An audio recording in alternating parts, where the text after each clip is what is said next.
من عمل صالحا من ذكر أو أنثى وهو مؤمن فلنحيينه حياة طيبة. بسم الله الرحمن الرحیم. ان الحمد لله نحمده ونستعینه ونستغفره ونعوذ بالله من شرور انفسنا ومن سیئات اعمالنا. من یهده الله فلا مضل له ومن یضلل فلا هادی له واشهد ان لا اله الا الله وحده لا شریک له واشهد ان محمدا عبده ورسوله.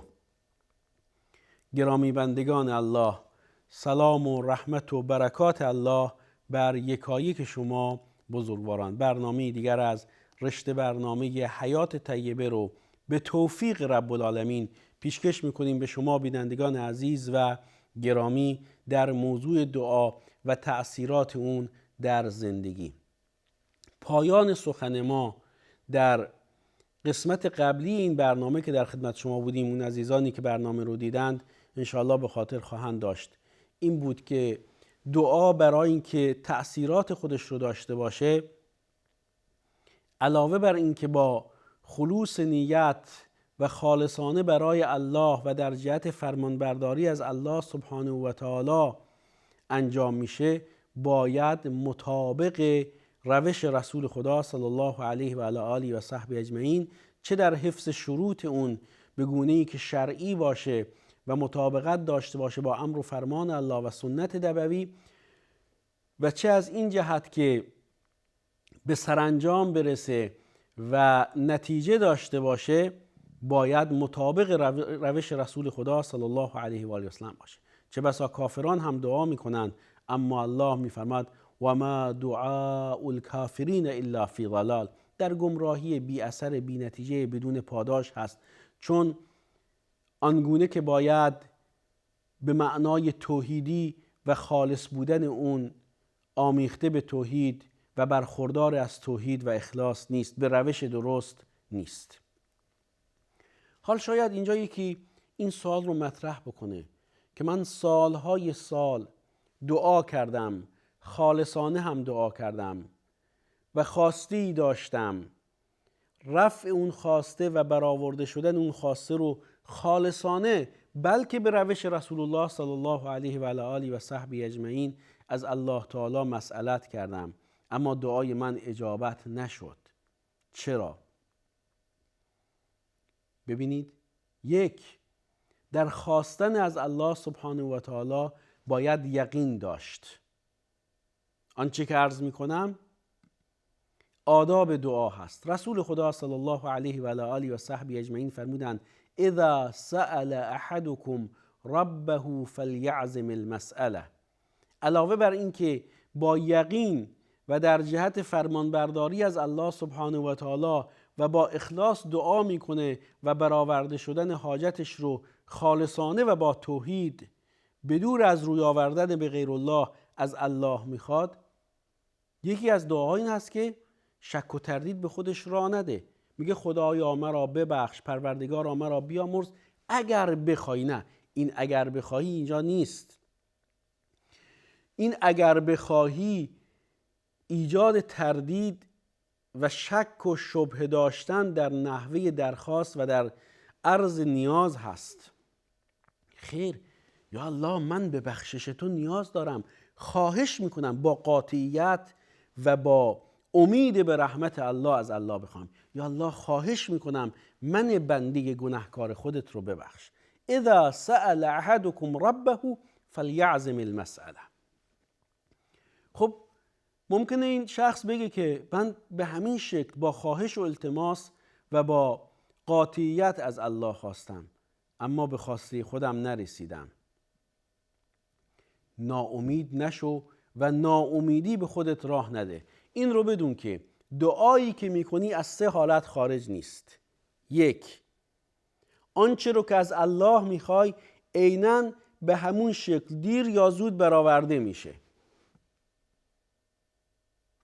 حالت دوم اینه که بدون این که متوجه بشی و یا احساس بکنی، به خاطر این دعا بلایی از تو دور میشه قرار بوده بلایی بهت برسه، چون دعا کردی، در نتیجه این دعا و در ثمرات و تأثیرات این دعا الله سبحانه و تعالی دعای تو رو پذیرفته. اون خواسته رو که در ظاهر داشتی برای خودت خوب میدیدی اون برآورده نشده، ولی در عوض بلایی بس بزرگتر رو الله سبحانه و تعالی از تو دور کرده.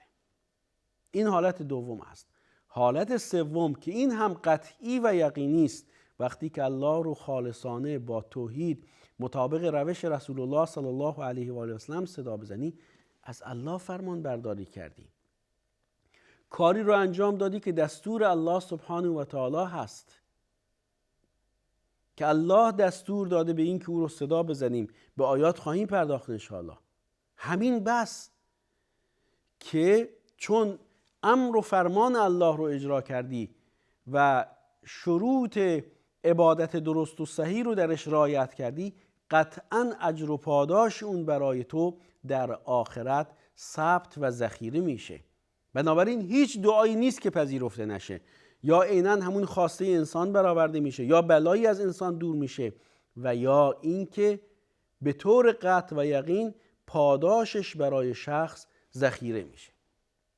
اما دعا با آدابش باشه. دعا اساساً اظهار بندگی، اظهار نیاز در برابر الله سبحانه و تعالی هست. همچون موسی علی نبینا و علیه الصلاة و السلام عرض میکنه رب انی لما انزلت الی فقیر. اظهار نیازمندی در برابر بی‌نیاز، در برابر الله غنی و ستوده. ابوبکر صدیق رضی الله تعالی عنه در دعایی که از رسول خدا صلی الله علیه و آله و سلم آموخت و یاد گرفت، در حقیقت آداب دعا کردن رو هم به ما منتقل کرده، برای ما نقل فرموده.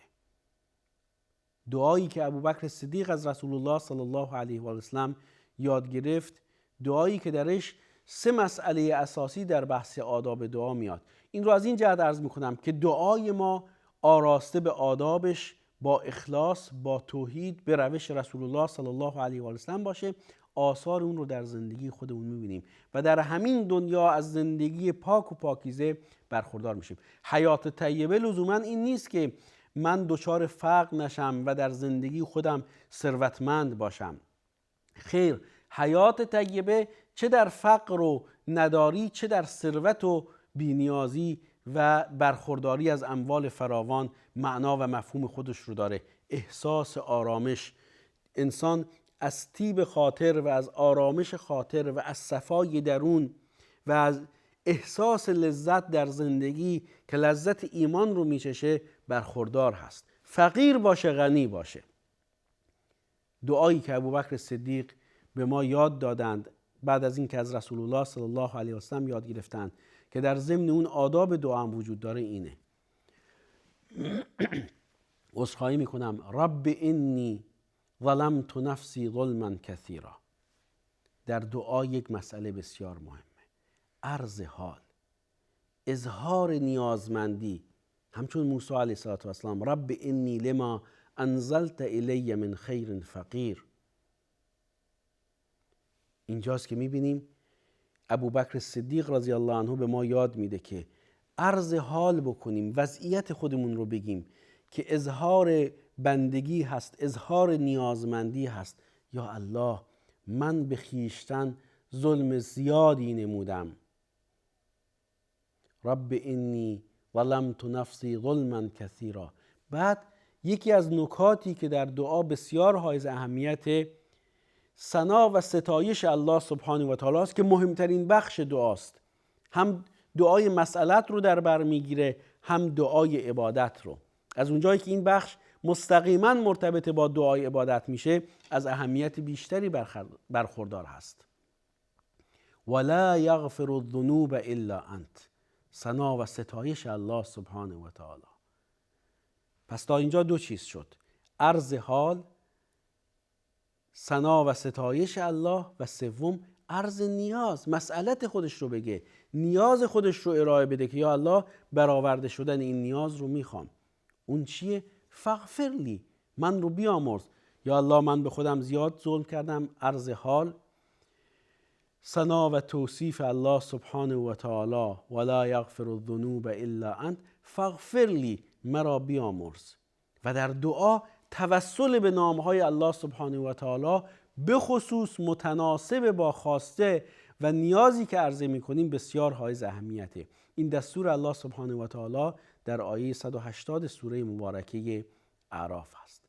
ولله الاسماء الحسنى فادعوه بها. نامهای نیکو از آن الله است، با توسل به این نامها الله رو بخوانید. میگیم یا الله یا رزاق ارزقنی، رزق و روزی میخواد، الله روزی دهنده است. ای روزی دهنده به من روزی بده. در دعای ابوبکر صدیق هم این میاد ولا یغفر الذنوب الا انت فاغفر لی، عرض نیاز، مغفرة من عندک وارحمنی، مرا بیامرز با آمرزشی از نزد خودت، وارحمنی، بر من رحم فرما، انک انت الغفور الرحیم، فاغفر لی انک انت الغفور، وارحمنی الرحیم، انک انت الغفور الرحیم. اگر این گونه دعا رو، اهمیت اون رو در زندگی بدونیم و با آداب اون، با رعایت شروط و آدابش الله رو به یگانگی برای رفع نیازهای خودمون بخوایم، الله سبحانه و تعالی دستان ما رو خالی بر نمیگردونه. و بر این اساس هست که ما در احادیث رسول الله صلی الله علیه و آله و سلم، اینجا فکر میکنم که جاش هست این مناسبت رو داره که به حدیث سلمان فارسی رضی الله عنه اشاره بکنم که رسول الله صلی الله علیه و علی آله و صحبه اجمعین فرمودند ان الله حی کریم، الله پروردگاری هست که حیا داره. قربان الله برم، پروردگار با حیا. دلیل این حیا در ادامه میاد. کریم، بزرگمنش و بزرگوار و اهل اکرام هست. ذوالجلال و الاکرام. سبحان الله. دلیل این که الله با حیا است که مرتبط با موضوع برنامه، خواهش میکنم دقت بفرمایید. حدیث رسول خدا صلی الله علیه و آله و صحبه اجمعین: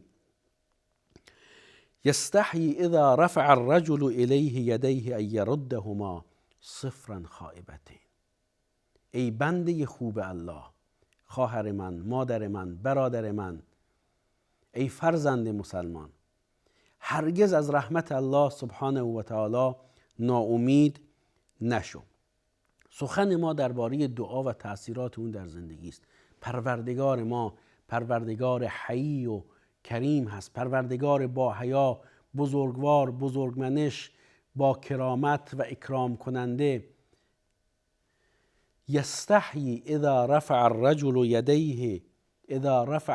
الیه یدیه ان یردهما صفرا خائبتین. الله شرم میکنه از اینکه بنده ای دستان خودش رو برای عرض نیاز و برای دعا و نیایش به نزد الله سبحانه و تعالی و برای ثنا و توصیف و ستایش الله سبحانه و تعالی به سوی الله بلند بکنه. پروردگار علی کبیر عظیم، الله شرم میکنه از این که دستان این بنده رو خالی و صفر و تهی برگردونه. الله معطی هست، عطا میکنه و الله اجابت کننده دعای اجابت کنندگان هست. ببخشید. و اذا سألك عبادی عنی فانی قریب. بندگان من از تو ای محمد درباره من میپرسند، بهشون بگو که من نزدیکم. اجیب دعوت الداع اذا دعان. دعای دعا کننده رو اجابت میکنم. اجیب دعوت الداع اذا دعان، وقتی که من رو صدا بزنه و من رو بخونه. فلیستجیبوا لی. این بندگان باید ندای الله رو، فرمان الله رو که به دعا کردن دستور داده اجابت بکنن. بندگان خدمتگزار الله باشند در اجرای فرمانها و دستورات الله سبحانه و تعالی. فلیستجیبوا لی ولیؤمنوا بی، و به من ایمان بیارن. من عمل صالحا من ذکر او انثى وهو مؤمن فلیستجیبوا لی ولیؤمنوا بی. این دعا باید توأم با ایمان و یقین باشه. لعلهم یهتدون، باشد که هدایت یابند، که این باشد بر قطعیت میرسونه وقتی که از طرف الله سبحانه و تعالی بیان بشه. الله سبحانه و تعالی در آیات فراوانی از قرآن کریم دعا رو عبادت نامیده و مفهومی که از دعا بیان فرموده اینه که دعا عین عبادت هست. قل انی نهیت ان اعبد الذین تدعون من دون الله لما جاءنی البینات من ربی. یه آیه که قبل از این خوندم، و قال ربکم ادعونی استجب لکم، پروردگارتان فرمود مرا بخوانید تا شما رو اجابت بکنم. ادعونی در ادامه میفرماد ان الذین یستکبرون عن عبادتی، ادعونی عن عبادتی، که دعا عین عبادت هست. از دعا در این دعایه به عبادت تعبیر کرد. یکی اینکه قل انی نهیت ان اعبد الذین تدعون من دون الله، نهیت ان اعبد الذین تدعون من دون الله، من شدم از اینکه عبادت بکنم کسانی رو که جز الله صداشون میزنید. بنابراین کسی که غیر الله رو صدا بزنه یعنی غیر الله رو عبادت کرده. این معناش چیه؟ مشخصه. جای جای آیات قرآن و آیات فراوان قرآن کریم این حقیقت رو بیان میکنه. نکته دیگر اینه که در آیاتی از قرآن کریم دعا دین نامیده شده، چون دین عبادت و روش زندگی است و بنابراین دعا عین عبادت و عین دین هست. یعنی دعای خالصانه برای الله توحید هست، عین دین هست، و دعای ناخالص و توأم با ندای غیر الله در برابر این دین توحیدی قرار داره. الله سبحانه و تعالی میفرماید و اذا رکبوا فی الفلک دعوا الله مخلصین له الدین، مخلصین له الدین، دعوا الله، الله رو صدا میزنن، مخلصین له الدین، در حالی که دین، عبادت و توحید و دعا رو خالصانه برای او قرار میدن. دعای غیر الله میشه شرک. الله این رو میفرماید فلما نجاهم الی البر اذا هم یشرکون، چون غیر الله رو صدا میزنن این شرک هست، آنچنان که در این آیه قرآنی بیان شد. موضوع اهمیت دعا، برابری اون یعنی دعای خالصانه با توحید و اینکه عین عبادت هست در این دسته از احادیث و آیات قرآنی گذشت. انشاءالله در فرصتی دیگر با توضیحاتی بیشتر، البته با نگاهی به آیات قرآنی پیرامون این موضوع، در خدمت شما بینندگان عزیز و گرامی خواهیم بود. زنده و سربلند باشید. الله یگانه معبود بر حق نگهدارتون.